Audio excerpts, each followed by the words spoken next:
കേരള നിയമസഭയിലേക്കുള്ള തെരഞ്ഞെടുപ്പ് കഴിഞ്ഞ് വോട്ടൊക്കെ പെട്ടിയിൽ കയറൽ കഴിഞ്ഞു. ഇനിയിപ്പോൾ അടുത്ത 4-ാം തീയതി അത് എണ്ണൽ തുടങ്ങുമ്പോൾ എന്താ സംഭവിക്കുകയെന്ന് ആർക്കും പ്രവചിക്കാനായിട്ട് സാധിക്കില്ല. പക്ഷേ ഇതിൻ്റെ കോമഡി വരുന്നത് ഇപ്പോൾ കോൺഗ്രസ് പാർട്ടിയുടെ ഉള്ളിൽ നിന്നാണ്. കാരണം ഈ മുഖ്യമന്ത്രി കുപ്പായം തയ്ച്ചിട്ട് കാത്തിരിക്കുന്ന ഒരുപാട് നേതാക്കന്മാർ ഇപ്പോൾ കോൺഗ്രസ്സിലുണ്ട്. ആ കോൺഗ്രസിൻ്റെ പാരമ്പര്യത്തിനും ആ കോൺഗ്രസിൻ്റെ സൗന്ദര്യത്തിനും എന്താ പറയുക, ഒരു കളങ്കം വരുത്തി വയ്ക്കുന്ന രീതിയിലുള്ള പ്രവർത്തനങ്ങളാണ് ഇപ്പോൾ നടന്നുകൊണ്ടിരിക്കുന്നത്. കോൺഗ്രസ്സിന് ആളും അർത്ഥവും കോൺഗ്രസ്സിന് മുഖ്യമന്ത്രി ആരാക്കണം എന്നുള്ള കാര്യങ്ങൾ തീരുമാനിക്കാനായിട്ട് കോൺഗ്രസ്സിന് ശക്തമായിട്ടുള്ളൊരു ഘടകം കേന്ദ്രത്തിൽ നിലവിലുണ്ട്. അവരൊരു ഹൈക്കമാൻഡ് ഉണ്ട്.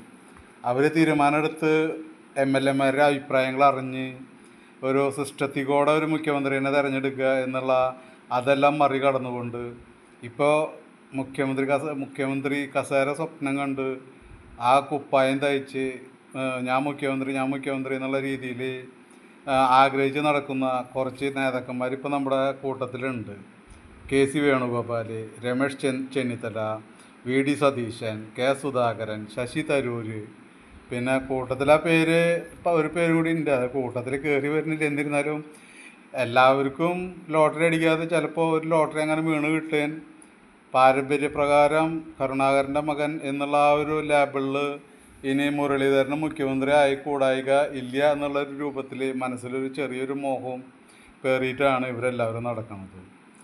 ഇനി ഇതിൻ്റെ ഇടയിൽ ഇതുവരെ ആരും പറയാത്ത ഒരു കാര്യമാണ് ഞാൻ ആലോചിച്ചത്. ആ ആലോചിച്ച കാര്യം ഞാൻ ശ്രോതാക്കളായിട്ടൊന്ന് പങ്കുവയ്ക്കുകയാണ്. ഇതുവരെ ആരങ്ങനെ പറയണ കേട്ടിട്ടില്ല. ഈ കൂട്ടത്തല്ലിൻ്റെ ഇടയിൽ കോൺഗ്രസ്സിന് ഭൂരിപക്ഷം കിട്ടിയ അധികാരത്തിൽ വന്നാൽ ആദ്യകാലത്ത് മുസ്ലിം ലീഗിൽ നിന്നൊരു മുഖ്യമന്ത്രി ഉണ്ടായിട്ടുണ്ട് എന്ന് പറഞ്ഞാൽ മാതിരി ഇത് ലാസ്റ്റ് കേരളത്തിൻ്റെ ഒരു മുഖ്യമന്ത്രി സ്ഥാനം മുസ്ലിം ലീഗിലേക്ക് ഇവിടുത്തെ കൂട്ടയടി കാരണം കൊണ്ട് ഇനി മുസ്ലിം ലീഗിൽ നിന്നൊരു മുഖ്യമന്ത്രി വന്നുകൂടായികയും ഇല്ല. എന്താ കാരണം എന്ന് വെച്ച് കഴിഞ്ഞാൽ അവരും ശക്തമായിട്ട് തന്നെ വരുന്നുണ്ട്.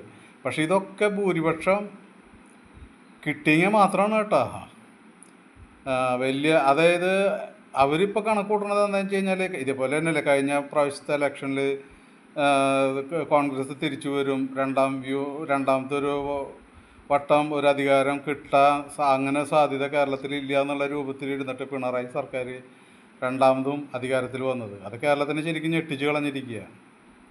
ഇനിയിപ്പോൾ എന്താ സംഭവിക്കുകയെന്നൊന്നും പറയാനായിട്ട് സാധിക്കില്ല. എന്തായാലും ഈ മുഖ്യമന്ത്രി മോഹം ഇപ്പോൾ വേറൊരു സംഭവം കൂടി നടക്കുന്നുണ്ട്. എല്ലായിടത്തും ഫ്ലക്സുകൾ വയ്ക്കുക. എങ്ങനെ വെക്കണമെന്ന് ആർക്കും അറിയാം. അതിപ്പോൾ അവരറിഞ്ഞിട്ടാണോ അറിയാതെയാണോ, എന്തായാലും അനുയായികൾക്ക് ഭയങ്കര മോഹമുണ്ട്. ഇന്നാളാവട്ടെ, KC വേണുഗോപാലാവട്ടെ, സതീശനാവട്ടെ, ശശി തരൂരാവട്ടെ, സുധാകരനാവട്ടെ, അങ്ങനെയൊക്കെ പറഞ്ഞിട്ട് ഓരോ അമ്പലങ്ങളിൽ ഇതിപ്പോൾ ഒരു അമ്പലത്തിൽ എന്താ വലിയൊരു വഴിപാടൊക്കെ കഴിച്ചിട്ടൊക്കെ ഇനി കേരളത്തിൻ്റെ മുഖ്യമന്ത്രിനെ ഇപ്പോൾ തിരഞ്ഞെടുക്കാനായിട്ട് നിൽക്കണത്. നമ്മൾ ജനങ്ങൾ തിരഞ്ഞെടുത്ത് ഒരധികാരം അവർക്ക് കൊടുത്തു കഴിഞ്ഞാൽ ആ ലെവലിലല്ല. ഇപ്പോൾ ദൈവങ്ങളുടെ അടുത്ത് പോയിട്ടും പ്രാർത്ഥനകളും വഴിപാടുകളും കഴിച്ച് കേരളത്തിൻ്റെ ഒരു മുഖ്യമന്ത്രിനെ കൊണ്ടുവരുന്നൊരു ഗതികേട്ടിലേക്ക് കോൺഗ്രസ്സിനെ തള്ളപ്പെടുന്നത്. ആ കോൺഗ്രസ്സിന് അതൊരു ഭൂഷണമാണോ? നല്ലൊരു കോൺഗ്രസ്സുകാരൻ മനസ്സൊന്നും പോകും. എന്താണെന്ന് വെച്ച് കഴിഞ്ഞാൽ അവർക്ക് അങ്ങനെ സിസ്റ്റം ഇല്ലാത്തതല്ല. ഒരു പ്രാദേശിക പാർട്ടി അല്ല അവർക്ക് അഖിലേന്ത്യാ തലത്തിൽ അവർ ഹൈക്കമാൻഡും തീരുമാനം എടുക്കാൻ ശക്തമായിട്ടുള്ള നേതൃത്വം വരെയുള്ള ഒരു പാർട്ടിയുടെ ഉള്ളിലാണ് ഈ അപഹാസ്യം നടക്കുന്നത്. ഇപ്പം എന്താണെന്ന് വെച്ച് കഴിഞ്ഞാൽ ഇതിന് കോൺഗ്രസ്സിന് വേണ്ടി വോട്ട് ചെയ്തിട്ടുള്ള ആ വോട്ടർമാർ ഇപ്പോൾ ഏത് സ്ഥാനത്താണ് നിൽക്കണമെന്നുള്ളത് ചുമ്മാ ആലോചിക്കാൻ. മുഖ്യമന്ത്രി സ്ഥാനത്തിന് തല്ലുകൂടുന്നവരെ തിരഞ്ഞെടുക്കാൻ വേണ്ടിയിട്ട് വോട്ട് ചെയ്ത ഒരു കഴുതകളായിട്ട് മാറിയിരിക്കുകയാണ്. അതൊരു വേദനിപ്പിക്കുന്നൊരു സംഭവമാണ്. എന്നിരുന്നാലും അതൊരു കോമഡിയാണ്. ഇപ്പോൾ ആകാംക്ഷ നിറഞ്ഞിരിക്കുക എല്ലാവർക്കും. കോൺഗ്രസ് അധികാരത്തിൽ വന്നു കഴിഞ്ഞാൽ ആരായിരിക്കും മുഖ്യമന്ത്രി എന്നുള്ള ആ ഒരു കാര്യത്തിനെ കുറിച്ചുള്ള ചർച്ച ഇങ്ങനെ മുന്നോട്ട് പോയിക്കൊണ്ടിരിക്കുക. അതിൻ്റെ ഇടയിൽ ഇനിയിപ്പോൾ മഹിളാ രത്നങ്ങളും വെറുതെ ഇരിക്കണമൊന്നുമില്ല. കേരളത്തിൽ ആദ്യമായിട്ടൊരു വനിതാ മുഖ്യമന്ത്രി വേണമെന്നുള്ളൊരു മുറവിളിയൊക്കെ ഇതിൻ്റെ ഇടയിൽ കൂടെ നടന്നുകൊണ്ടിരിക്കുന്നുണ്ട്.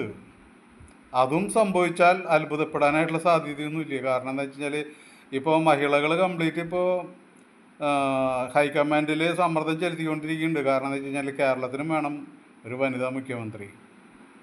ബംഗാളിൽ, തമിഴ്നാട്ടിലൊക്കെ ഡൽഹിയിലൊക്കെ വനിതാ മുഖ്യമന്ത്രിമാർ വന്നിട്ടുണ്ടല്ലോ. ആ നിലയ്ക്ക് കേരളത്തിലും അങ്ങനെയാണെങ്കിൽ ഒരു വനിതാ മുഖ്യമന്ത്രി വരട്ടെ. ആ അഭിപ്രായത്തിനോട് എനിക്ക് 100% യോജിപ്പാണ്. കേരളത്തിൽ ഒരു വനിതാ മുഖ്യമന്ത്രി തന്നെ അങ്ങനെ വരികയാണെങ്കിൽ ഏറ്റവും കൂടുതൽ സന്തോഷം ഉണ്ടാകുന്നൊരു കാര്യമാണ് എനിക്കുണ്ടാവുക. നിങ്ങളെത്രമാത്രം ഇങ്ങനെ ഈ പറയുന്ന ആശയത്തിനോട് യോജിപ്പുണ്ട്, ഒന്ന് നിങ്ങളെല്ലാവരും ഒന്ന് കമൻറ്റ് ചെയ്യുക, ഒന്ന് ലൈക്ക് ചെയ്യുക. ഒന്ന് അറിയാനായിട്ടാണ് എന്താണ് കേരളത്തിൻ്റെ ഈ ഒരു രാഷ്ട്രീയ സംവിധാനത്തിൽ നിൽക്കുന്നത് എന്നറിയാനായിട്ടുള്ളൊരു താല്പര്യത്തിലാണ്. അപ്പോൾ എല്ലാവരും അവരവരുടെ അഭിപ്രായം ഒന്ന് അറിയിച്ചോളൂ.